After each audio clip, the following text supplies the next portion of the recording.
আসসালামু আলাইকুম। পৃথিবীর যে যে প্রান্ত থেকে শুনছেন এবং দেখছেন সবাইকে শুভেচ্ছা জানাচ্ছি। আমি আমার রাজনৈতিক প্রতিদ্বন্দ্বী বিএনপির ভাই এবং তরুণ বোনদের কাছে আমি কিছু প্রশ্ন করতে চাই। যে প্রশ্নটা হচ্ছে জিজ্ঞাসা করতে চাই যে আজকে বাংলাদেশের আজকের এই রাজনৈতিক প্রেক্ষাপটে বাস্তবতায় আপনারা যা করছেন এর রিটার্ন কি আপনারা নিতে পারবেন? এর রিটার্ন নেওয়ার মতো কি আপনাদের সক্ষমতা আছে? একবার শুধু চিন্তা করুন, ভেবে একবার চিন্তা করে দেখুন আপনারা আজকে যা করছেন আওয়ামী লীগের নেতাকর্মীদের উপর যেইভাবে আপনারা অত্যাচার নির্যাতন করছেন, এর রিটার্ন কি আপনারা নিতে পারবেন? আমি পার্টিকুলারলি কিছু নেতাদের নাম মেনশন করে বলতে চাই, তরুণ নেতাদের, যাদের সাথে আমার মধুর টেবিলে দেখা হয়েছে, মধুর ক্যান্টিনে মধুর টেবিলে দেখা হয়েছে, যারা এখন বর্তমানে বিএনপির নেতৃত্ব দিচ্ছেন এবং আগামী দিনে তারাই বিএনপির এমপি মন্ত্রী হবেন। তাদের কথা বলতে চাই। যেমন এনি ভাই, হেলাল ভাই, টুকু ভাই, জুয়েল ভাই, হাবিবুন নবী সোহেল, আলিম ভাই, রাজীব ভাই, আকরাম ভাই, রাকিব, নাসির, শ্রাবণ, খোকন, রুমিন ফারহানা এবং নীলুফার মণি।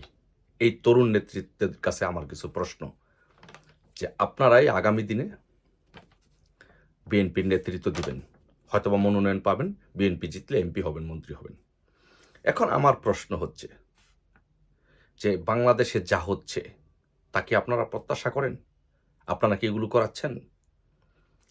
আপনারা তো সবাই রাজনৈতিকভাবে প্রতিষ্ঠিত এবং আপনারা ভবিষ্যতে, আমি আগেও বলেছি, আপনারা ভবিষ্যতে এমপি মন্ত্রী হবেন।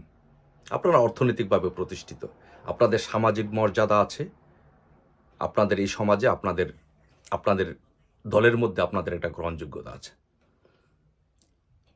এবং সবচেয়ে বড় কথা সেটি হচ্ছে যে আপনারা কিন্তু সবাই, আমি যতটুকু জানি, সবাই অর্থনৈতিকভাবে প্রতিষ্ঠিত। যেহেতু আপনারা ছাত্র সংগঠনগুলোর নেতৃত্ব দিয়েছেন, শীর্ষ স্থানে ছিলেন, সুতরাং আপনারা সবাই রাজনৈতিকভাবে প্রতিষ্ঠিত এবং অর্থনৈতিকভাবে প্রতিষ্ঠিত। সো এখন আপনারা বাংলাদেশে যে কাজকর্মগুলো হচ্ছে, আওয়ামী লীগের নেতাকর্মীদের উপরে যেইভাবে অমানবিক নির্যাতন আপনারা করছেন, আওয়ামী লীগের নেতাকর্মীদেরকে গুম করে ফেলছেন, গাছের সাথে বেঁধে আপনারা নির্যাতন করছেন, আমাদের মা বোনদের আপনাদের কতিপয় নেতারা দর্শন করছে। এখন আপনারা একবার চিন্তা করে দেখুন যে আপনারা কি চান বাংলাদেশে এই লাশের রাজনীতি হোক? আপনারা কি চান যে বাংলাদেশে এই রাজনীতি, প্রতিহিংসার রাজনীতি দীর্ঘদিন যাবৎ চলুক? আমি বলি না যে আপনারা এই কাজগুলো আপনারা নিজেরা করতেছেন, কিন্তু আপনাদের দলের নেতা কর্মীরা করছে।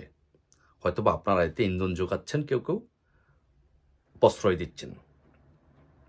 এখন আমার প্রশ্ন হলো, ভাই, যারা এগুলো করছেন তাদেরকেও তো থামানোর দায়িত্ব হচ্ছে আপনাদের। আপনারা যদি ভবিষ্যতে রাজনীতি করতে চান তাহলে এই প্রতিহিংসা থামানোর দায়িত্ব আপনাদের। কেন থামানোর দায়িত্ব আপনাদের? আপনাদেরকে আমি বলি, আমি আপনাদেরকে চিনি, জানি, এবং আপনারা সবাই আমার বিশ্ববিদ্যালয়ের ভাই, সবাই মেধাবী ছাত্র নেতা। বিসিএস দিলে হয়তো প্রথম বিসিএসই আপনারা সবাই বিসিএস ক্যাডার হইতেন, রাজনীতি করেছেন, প্রতিষ্ঠিত হয়েছেন, আপনাদের এখন অর্থবিত্ত আছে, আপনারা সমাজে প্রভাবশালী, আপনাদের সবই আছে। সো এখন আমার প্রশ্ন, আপনারা যে এই যে প্রতিহিংসাগুলো করছেন, দেখেন, আপনাদেরকে বলি যে 2001 সালে নির্বাচনে আপনারা জয়ী হওয়ার পরে আওয়ামী লীগের নেতাকর্মীদের উপরে নির্যাতন করেছেন, শেখ হাসিনাকে গ্রেনেড মেরে হত্যা করতে চেয়েছেন। এর ফল কিন্তু আপনাদেরকে মোটামুটি ভোগ করতে হয়েছে, সেটা কম আকারে হোক বড় আকারে হোক, যার জন্য আপনারা 17 বছর বিরোধী দলে থাকতে হয়েছে, 111 হয়েছে, এবং সবাই কম বেশি এর জন্য সাফার করেছেন। এখন আপনারা যে আজকে যে বাস্তবতায় যে কাজগুলো করছেন, এর রিটার্ন কি আপনারা নিতে পারবেন? যে আপনারা আমাদের নেতাকর্মীদেরকে, এমপিদের, মন্ত্রীদের, নেতাদের, কর্মীদের যেইভাবে নির্যাতন করছেন, অত্যাচার করছেন, অপমানিত করছেন, লাঞ্ছিত করছেন, জুতার মালা দিচ্ছেন মুক্তিযোদ্ধাদের গলায়, এর রিটার্ন তো ভাই আপনাদেরকে নিতে হবে। এখন আপনারা কি এই রিটার্ন নেওয়ার জন্য আপনারা কি প্রস্তুত? নিতে পারবেন? ধরেন আপনি, আচ্ছা, আপনাদের কেন এটি করতে হবে ভাই? আপনারা তো এটি না করলেও রাজনৈতিকভাবে প্রতিষ্ঠিত থাকতে পারেন, না করলেও আপনারা ভালো থাকেন, বাংলাদেশে রাজনীতি করতে পারবেন। কিন্তু প্রতিহিংসা করতে হবে কেন? আওয়ামী লীগের নেতাদেরকে এভাবে মেরে ছারখার করে দিতে হবে কেন? সো আপনাদের কাছে প্রশ্ন, আমার আরেকটি প্রশ্ন, যে সেটি হচ্ছে, ধরেন আপনি এইবার ধরেন নির্বাচনে জিতেই গেলেন, নির্বাচনে জিতে গিয়ে এমপি হয়ে গেলেন অথবা মন্ত্রী হয়ে গেলেন। একবার ভাবুন, ক্ষমতা ছেড়ে দিলেন, ক্ষমতা নাই, ক্ষমতা থেকে আপনাদেরকে বিদায় নিতে হলো।